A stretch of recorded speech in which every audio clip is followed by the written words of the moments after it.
Well, hello and welcome, and thank you for joining me again. Here we are, halfway through the month of September, and as is the case every year, I always wonder, where did summer go? It goes so quickly.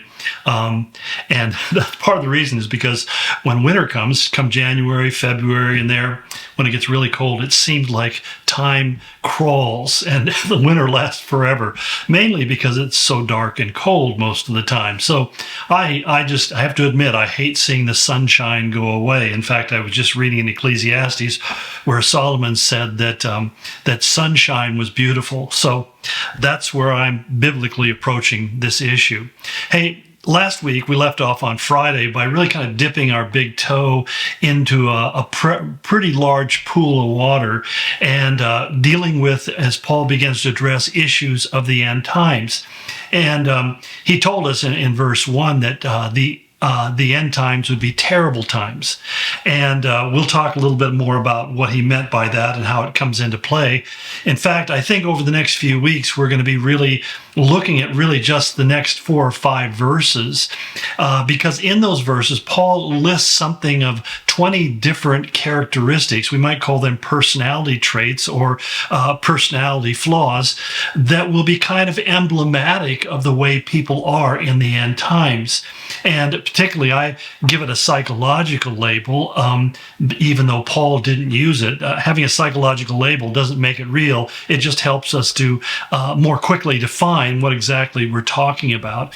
And basically, Paul talked about what I think are called narcissistic sociopaths. And I'll give you a little bit deeper explanation of what that means and why that even matters that we understand what that is. But keep in mind that when you look at Paul's letters, you realize that, or at least I realized the other day, that he's kind of a list guy. I mean, he makes a lot of lists. He talks about the fruits of the Spirit. He makes a list of what those characteristics are. He talks about what are the works of the flesh and how they contrast. I think about how he even talked to Timothy, or excuse me, in Philippi, to Timothy, or the church of Philippi, that there are certain things that we should think on these things. And he gives a whole list of very positive things that should be the focal point of our thinking and our operating. He talks about the offices that are in the church, about the gifts of the Spirit.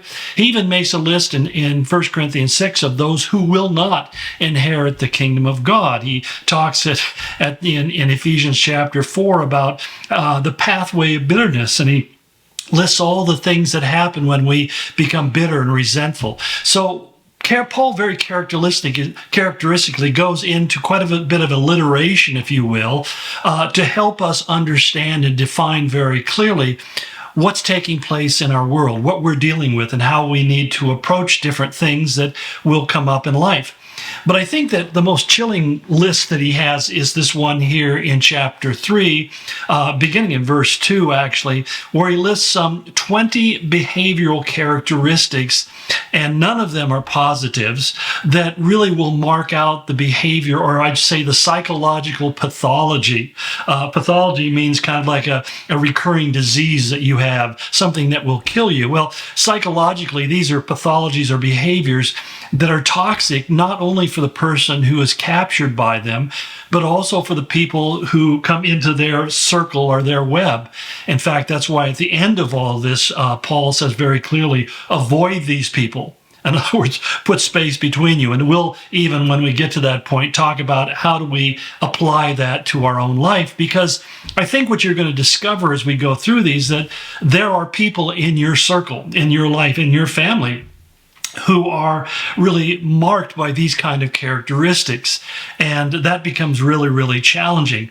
Can they change? Will they change? Everybody can change, but the willingness to change is often something that is in short supply, especially with people who have one of the cluster B personalities, like a behavioral personality disorder or narcissistic personal disorder, people who are sociopathic, psychopathic. Those kind of people rarely change because they are not really motivated to change. And I do believe that they can change. I mean, most psychologists say that people who have a narcissistic personality disorder or whatever, they never change. But, I look at the Apostle Paul and I look at his life before he was saved, and I think they can have those come to Jesus moments, those flash of divine light that opens their eyes by first blinding them before they can reopen them. And so I don't think it's hopeless. But at the same time, these are pretty serious behavior dysfunctionalities. Let me read through the list in its total, and then over the next couple of weeks, we're going to start breaking them down one by one, because I think it's important for us to meditate for a while on what each one of them means. First of all, he says that in the last days, that the world will be a dangerous place, because he says people will be lovers of themselves. Secondly, lovers of money. Thirdly, they'll be boastful. Fourth, they'll be proud. Fifth, they'll be abusive. Sixth, he said they're disobedient to their parents. Number 7, they're ungrateful. Number 8, they're unholy. Number 9, they're without love. Number 10, they're unforgiving. Number 11, they're slanderous. Number 12, without self-control. Number 13, they're brutal. Number 14, they're not lovers of the good. Another 15, they're treacherous. 16, they're rash. 17, they're conceited. 18, they're lovers of pleasure rather than lovers of God. 19, they have a form of godliness. And 20, but they deny its power over their life. And that's where Paul says to them, have nothing to do with them. As I said before, I really kind of summarized this personality profile that he gives us here as being that of a narcissistic personality disorder, combined with a more frightening dynamic, which is an antisocial disorder. We call them sociopaths or sometimes psychopath.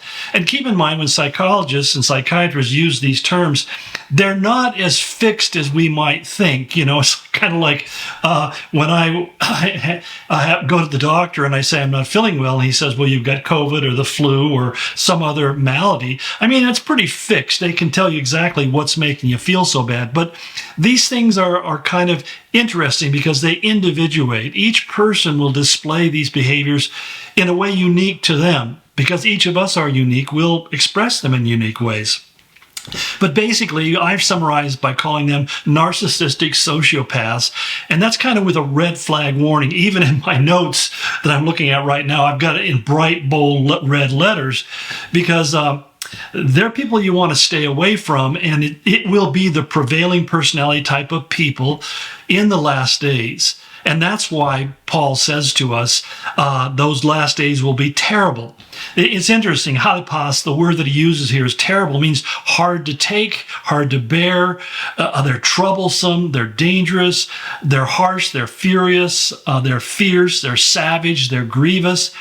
What we're talking about, if you want to get a picture, is Sodom and Gomorrah.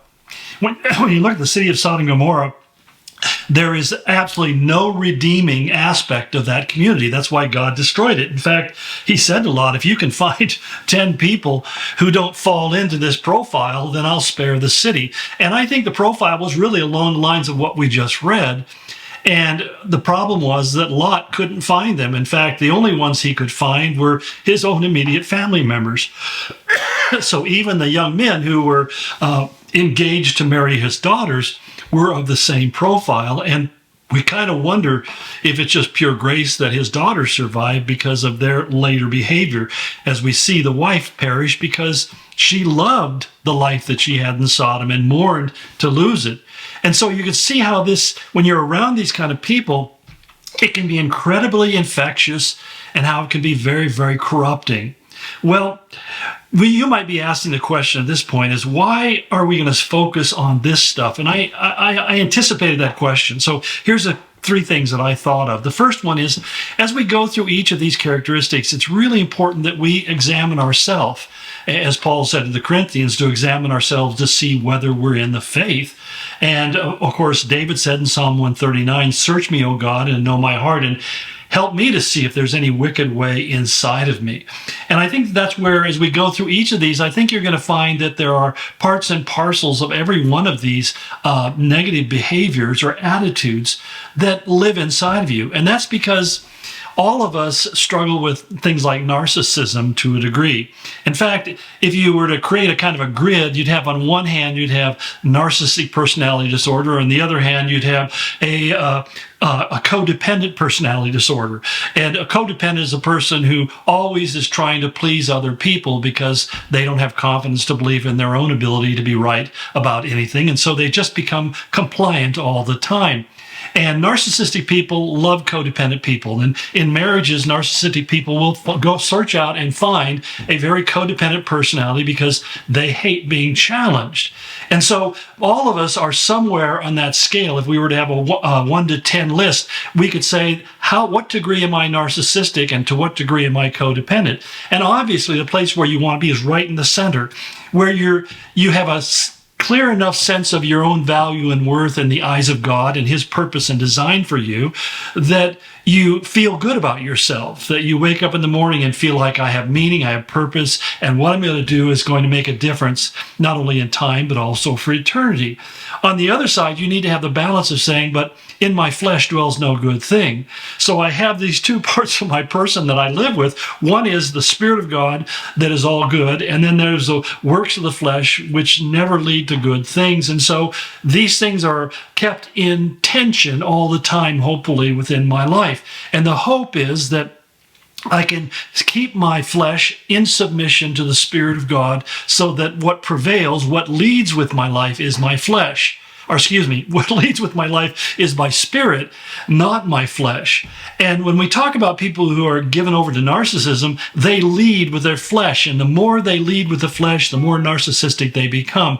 In fact, I think one of the frightening aspects is that narcissism is something that becomes worse if it doesn't get better. It starts really early in life. There's a lot of things that focus it, but a lot of times people who become narcissistic have had some really shame producing aspects of their life. A lot of people who are sexually molested or physically abused or just neglected. It's kind of like when you hit your thumb with a hammer. If you haven't done that, boy, have you missed out on a good time. If you hit your thumb with a hammer, the pain is so intense that you forget about everything and everyone else, and all of your attention focuses upon that point of hurt. And that's what really a narcissistic personality falls into. So they begin to go through life, and it just begins to develop and become more and more of a problem. So this other side of that, the codependent person, is a person who has been really dominated by people who are narcissistic, and they've never had a chance to really feel like they had any good thing to offer. So that's kind of a beginning introduction. I really have more to say on this, and we'll continue before we get into really looking at some of the specific aspects of this problem, because right now I can see I'm way out of time. God bless you. Look forward to getting together with you again tomorrow. Many blessings.